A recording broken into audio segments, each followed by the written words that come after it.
la puntualidad y por estar aquí. Vamos a dar inicio a nuestra siguiente mesa temática bajo el título de Comunicación y Crítica. Antes de presentar al moderador, quiero aprovechar para comunicarles que el día de mañana tendremos unos cambios que les pedimos tener en cuenta en los horarios, y es que simplemente la sesión de la tarde va a comenzar un poco más temprano, no a las 2:30 sino a las 2, y nuestra sesión de cierre comenzará a las 4:30, para que lo tengan presente por favor. No, la sesión magistral de Cristiano Urraga comenzará a las 4:30. Disculpa, pero sería el cierre del día. Bueno, me va a recargar. Vale. Voy a presentar al arquitecto Gustavo Luis Morel, que viene de República Dominicana y será moderador de la sesión de hoy. Gustavo es arquitecto de la Facultad de Arquitectura y Artes de la Universidad Nacional Pedro Enríquez Ureña. Es maestro en restauración de monumentos y centros históricos en la Universidad de los Estudios de Florencia, Italia, donde se le otorgó la Orden del Mérito del grado de caballero. Fue secretario general del ICOMOS Dominicano y director del Centro de Inventario de Bienes Culturales. Fue director de la Escuela de Arquitectura y Artes de la UNCU y consejero de Monumentos Nacionales y Arquitectura del Consejo Presidencial de Cultura. Entre sus construcciones más relevantes, ganadas todas por concurso, se encuentra la sede de la Suprema Corte de Justicia y la Procuraduría General de la República en 1997 y el Proyecto de Desarrollo Urbano y Arquitectónico CAP-CAN. En 2000, el proyecto La Sede de la Orquesta Sinfónica Nacional y el Parque Nacional de las Artes y el Parque Central de Santiago en 2002. Gustavo fue presidente del Docomomo Dominicano y es actualmente editor desde 1996 de la revista Archivos de Arquitectura Antigua. Bienvenido, Gustavo.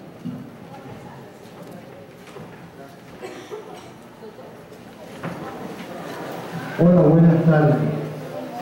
El almuerzo nuestro estuvo bien, espero que ustedes también, para que no nos durmamos. Esta mesa, en primer lugar, quiero agradecer a Silvia, a María, a Marta, a toda la gente de Sal Colombia, a todos los amigos de la Fundación por esta extraordinaria oportunidad de compartir de nuevo con este evento, ¿no?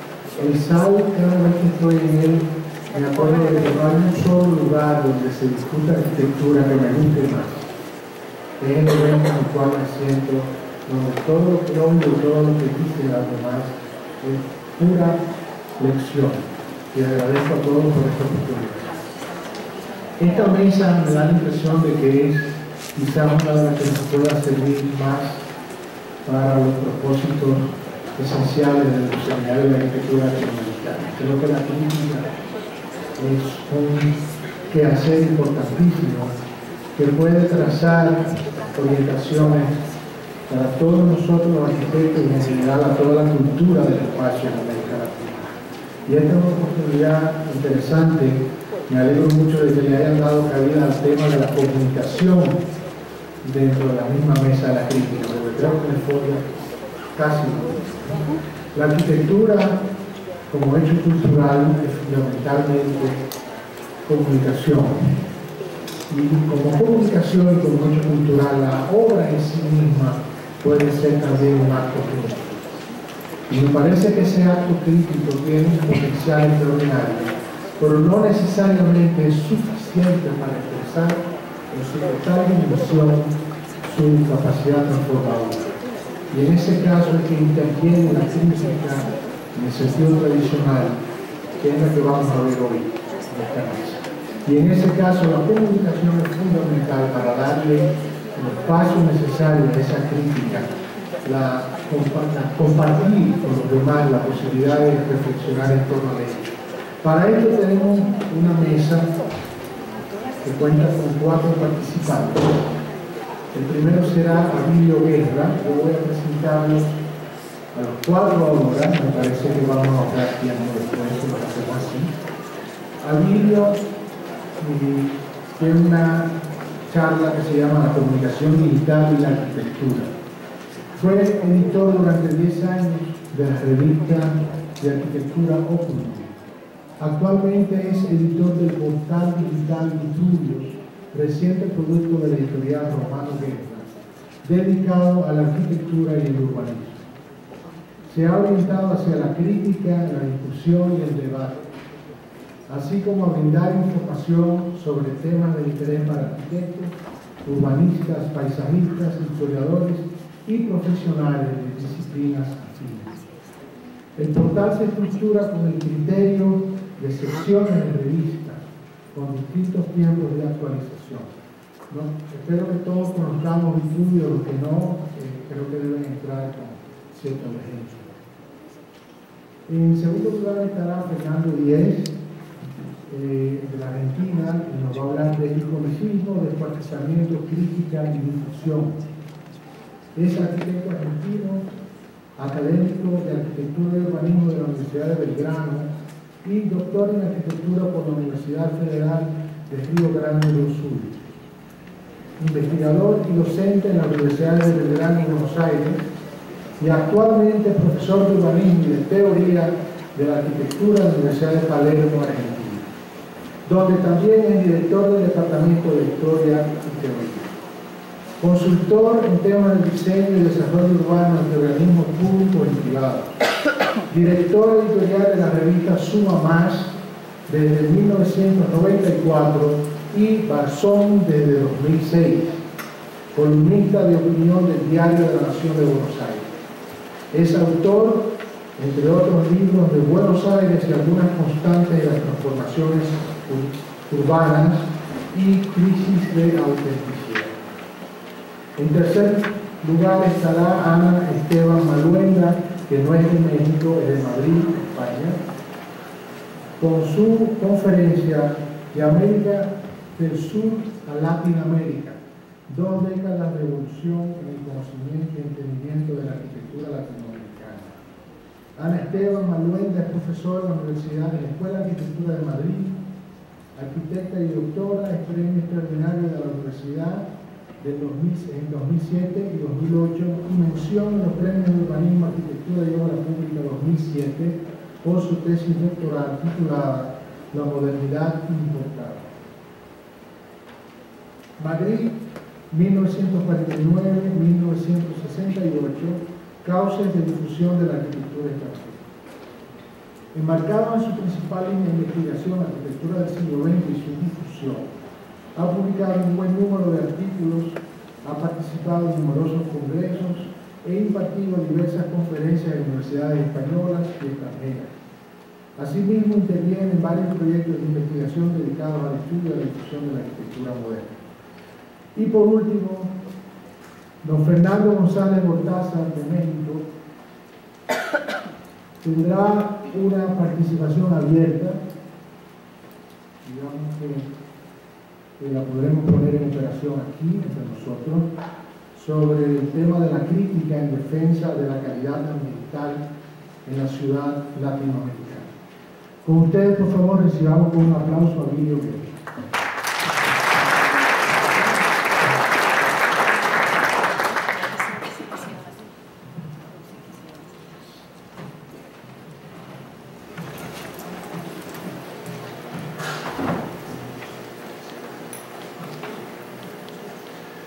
Marta, Marie Claire, Viviana, Organización Universal, muchas gracias. Voy a hablar en portugués. Si comprender la mitad, está muy bien. Bueno.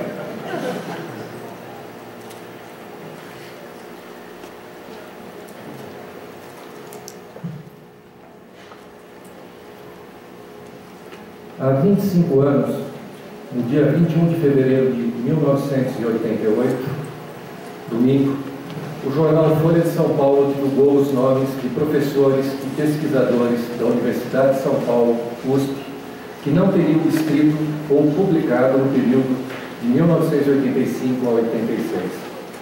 Ao todo, 5 páginas inteiras foram dedicadas ao tema, contendo uma extensa lista de professores de todas as faculdades e institutos da universidade. Na época, este episódio ficou conhecido como Lista dos Improdutivos da USP. O fato poderia passar desapercebido caso não fosse a USP uma das mais reconhecidas universidades da América Latina.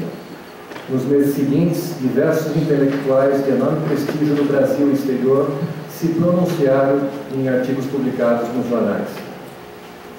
Os argumentos dos intelectuais poderiam ser divididos em 3 grupos. Os que defendiam uma avaliação qualitativa, os que propunham uma articulação entre critérios qualitativos e quantitativos, e os que defendiam que as diversas atividades docentes na área de ensino, pesquisa, extensão, servissem de parâmetros para a avaliação. Como se vê, mesmo com visões e propostas diferentes, a maioria absoluta das manifestações aceitavam a ideologia da avaliação, o que acabará implicando em consequências inesperadas, tanto no futuro imediato como a médio e longo prazo. Privilégio do quantitativo, avaliação como um fim em si mesmo, distanciamento da sociedade, desprestígio das pesquisas nas áreas das humanidades, etc. Com mais lucidez que os colegas de USP, a historiadora Maria Silvia de Carvalho Franco, em artigo publicado em jornal também, vai se colocar contra o próprio sistema de avaliação, apontando problemas insolúveis. Por exemplo, quem avalia o avaliador? Os novos comportamentos que ele contempla: rapidez, superficialidade, falta de estudo, ânsia de êxito, e os interesses que ele representa. Cito Maria Silva: vale dizer, sua concepção de universidade é estática, faz passar o que já é vulgarmente conhecido. Operam com a lógica da preguiça e do resultado rápido, fechado sobre si mesmo, imediatamente rendoso, desconsiderando os vigores da invenção, custosa e muitas vezes incerta. É muito conforme os padrões vigentes que o mercado seja eleito como critério de avaliação. No que diz respeito à divulgação da pesquisa, o veredito de Maria Silvia é muito duro, é muito radical. O relaxamento do trabalho de pesquisa, correlato à vontade de editar e publicar, conduz à mutilação de noções pescadas ao sabor de conversas, transformando-as em rodapés pseudo-eruditos, ou até em princípios críticos, em artigos e livros de ampla divulgação, alastrando-se justamente pela facilidade que oferecem estas simplificações do ouvir dizer, pior forma de conhecimento, desdobram-se em teses e outros tantos livros e artigos. A publicação da lista dos improdutivos pela Folha de São Paulo, de 1988, é uma data decisiva para se compreender a transformação da universidade brasileira a partir da experiência vivida por sua mais importante encarnação, a Universidade de São Paulo. Neste 1/4 de século que nos separa desta discussão, montou-se uma estrutura burocrática sofisticada a partir do governo central em Brasília, tendo o Ministério da Educação como promotor. A noção de produtividade, essencialmente quantitativa, buscada ao mercado, tornou-se o principal critério de avaliação, e o próprio sistema de avaliação se converteu no critério para a distribuição de recursos, ou seja, quem tem acesso ao dinheiro. As carreiras dentro das escolas desde então são consideradas exitosas ou fracassadas a partir dos critérios que penalizam pesquisas sólidas e demoradas e premiam as rápidas e superficiais. O pensamento vale menos do que a ortodoxia. A pesquisa pura vale menos do que a instrumentalização. O burocrata vale mais do que o professor. Não só é possível, como é facilmente encontrado carreiras exitosas apoiadas em uma impressionante produção de textos, participação em eventos, mesas redondas, entrevistas, etc., sem que nada de significativo tenha sido realmente realizado.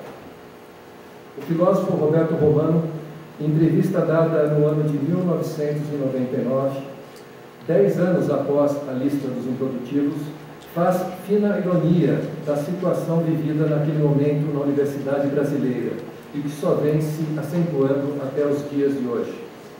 Diz Roberto Romano: existe uma profissão agora dentro da universidade que é o avaliador.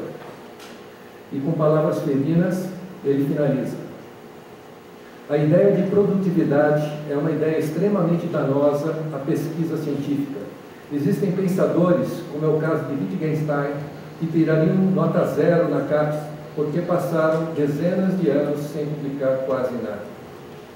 Cada vez menos, a universidade brasileira é o lugar da pesquisa verdadeira e da crítica elevada.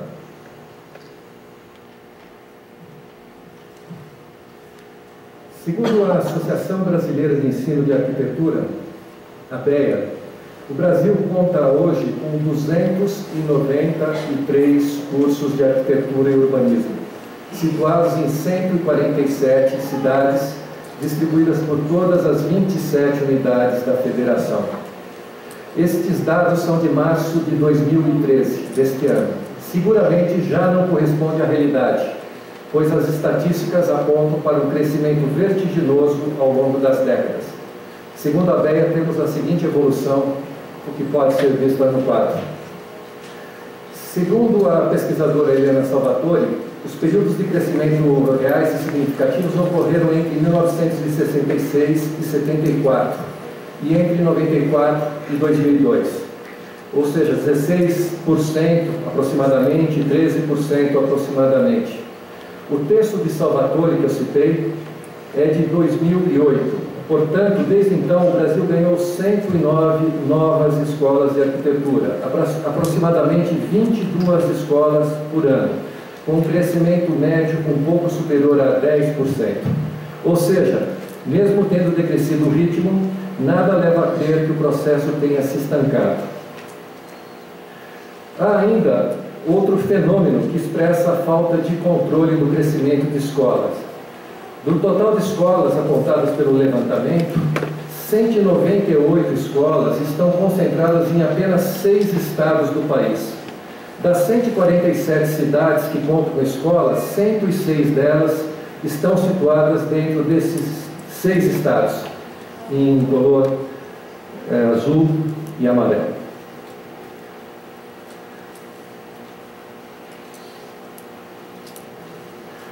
Ao compararmos a concentração de escolas com os estados mais ricos do país, temos grande sobreposição, ou seja, os estados mais ricos contam com mais escolas, com quase todas as escolas.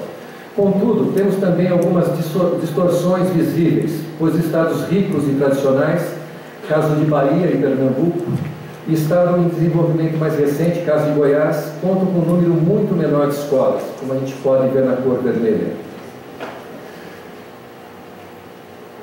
Contudo, é interessante notar que regiões específicas de grande desenvolvimento no país, onde temos o surgimento de novos núcleos urbanos e instalação de complexa infraestrutura, não contam com arquitetos em número suficiente. Os profissionais qualificados se concentram nos grandes centros urbanos e não estão dispostos a se mudar para outras cidades e outros estados.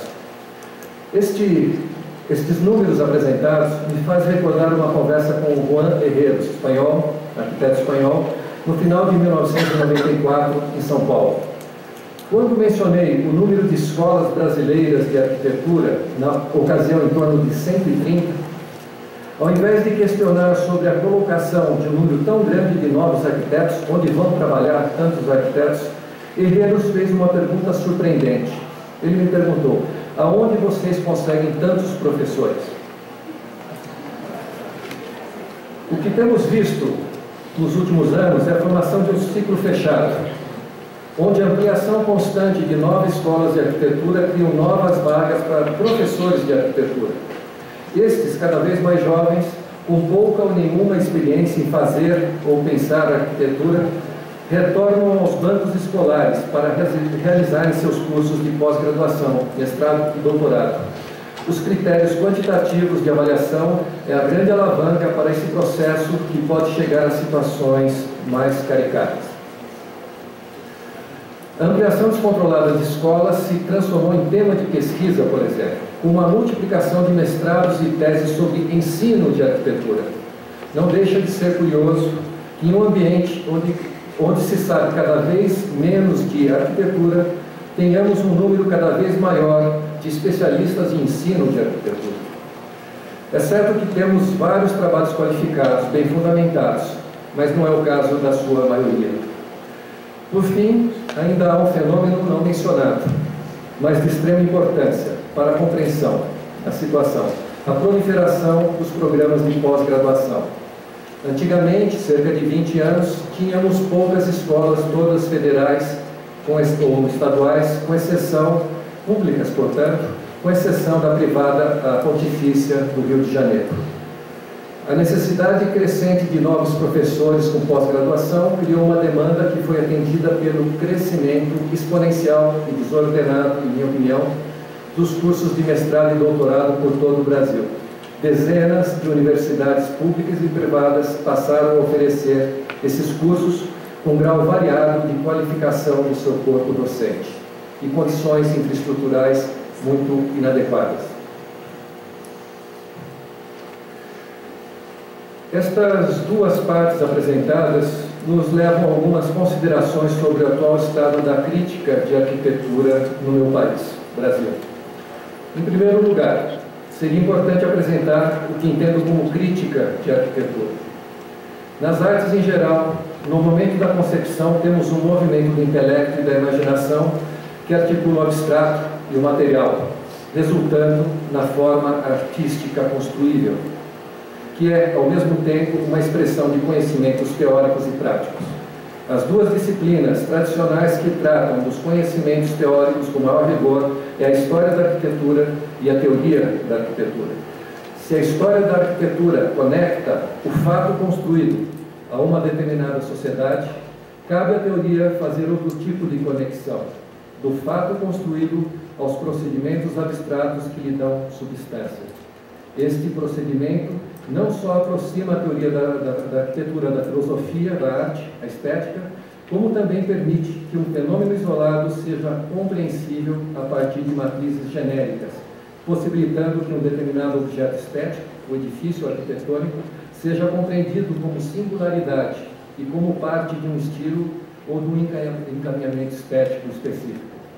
Contudo, história e teoria são inseparáveis. Só é possível fazer uma história da arquitetura que releve o valor qualitativo das obras se forem convocados critérios estéticos para este ajuizamento. Só é possível fazer teoria da arquitetura se for chamado a campo o pensamento histórico, pois as teorias da arquitetura são datadas e têm seu fundamento oriundo de uma determinada sociedade historicamente constituída. Não existe uma teoria da arquitetura transhistórica que flutua numa transcendência e pode ser convocada a qualquer momento. Existem teorias da arquitetura que habitam o imaginário de uma determinada época em um ambiente intelectual definido que dão sentido e significado a uma determinada produção estética. Em meu entendimento, a crítica de arquitetura é o gênero que transporta os conhecimentos históricos e teóricos para a compreensão de fenômenos mais específicos, as obras construídas, com o intuito de disseminar esse conhecimento não só para arquitetos e especialistas da área, mas para a própria sociedade. A crítica tem, portanto, um papel fundamental de explicar a coletividade, a importância, o significado, a abrangência e o compromisso da atividade arquitetônica junto à opinião pública. A legitimidade da arquitetura, seu valor social, em última instância, tem na crítica uma fundamental aliada. A crítica, como qualquer atividade humana, depende da prática constante para seu aprimoramento. A questão que se coloca é muito simples. Onde se forma o crítico? Onde ele desenvolve suas capacidades? Onde ele difunde suas ideias? No Brasil, não há, como é muito comum em alguns países latino-americanos, um espaço fixo de crítica e de arquitetura em grandes jornais. O tema de arquitetura é abordado dentro da rotina cotidiana, como matéria quente, onde o apelo está no comportamento do arquiteto, como no arrojo formal da edificação ou em algum elemento exótico associado. Quase sempre a arquitetura é abordada por jornalistas não especializados ou por arquitetos sem treinamento na área de crítica de arquitetura. Assim, na grande imprensa, temos muitas opiniões e pouca crítica. Temos no Brasil apenas 2 revistas especializadas impressas de circulação nacional, ambas editadas em São Paulo. Projeto Design, editada desde 1979, e AU, Arquitetura e Urbanismo, editada desde 1985. Ambas as publicações passaram por diversas fases ao longo do tempo, com a crítica de arquitetura ocupando espaços variáveis, dependendo do editor e da estratégia de mercado dos seus proprietários.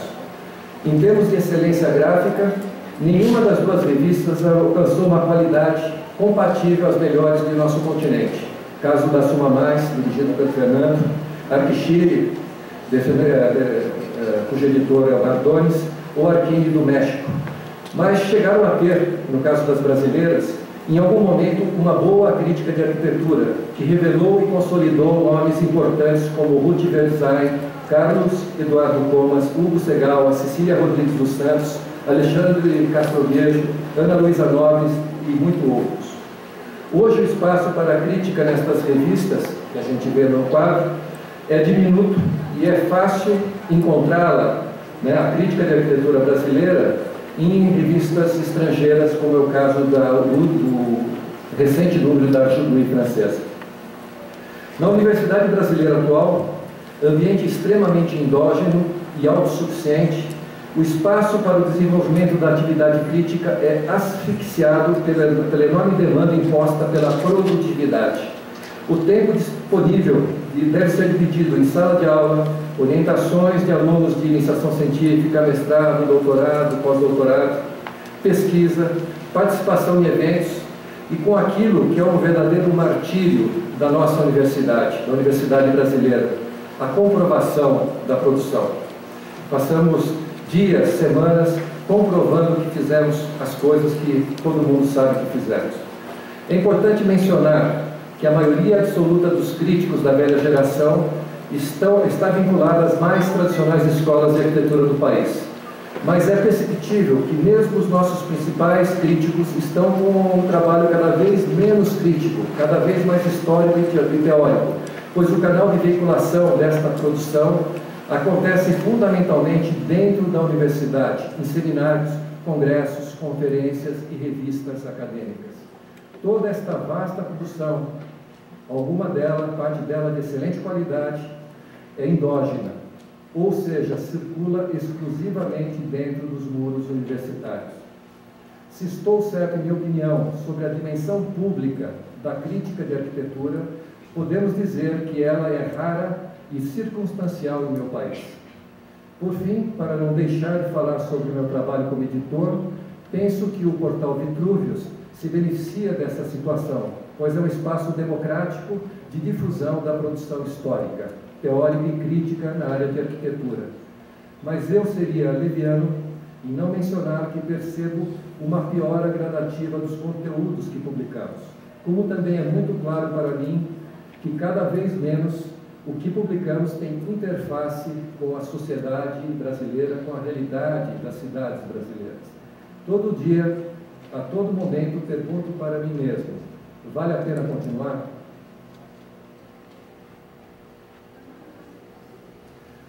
Apresento de forma sumária 2 projetos muito recentes, ambos em São Paulo. É sumária mesmo. Ambas são espaços públicos voltados para a cultura.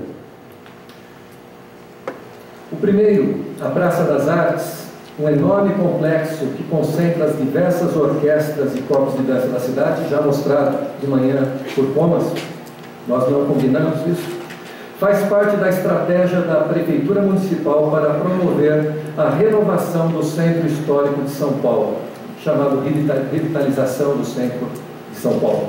O edifício tem múltiplos aspectos, sendo os diálogos com o patrimônio e com o espaço público os mais evidentes.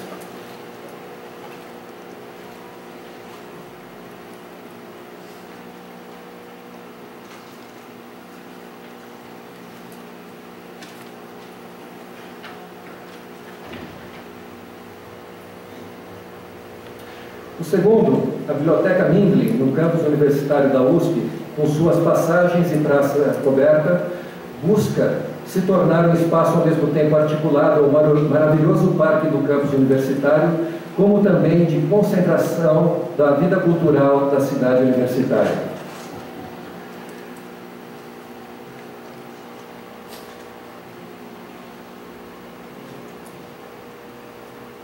Eduardo de Almeida é um dos mais importantes arquitetos brasileiros da atualidade, apesar de não ser muito conhecido na América Latina.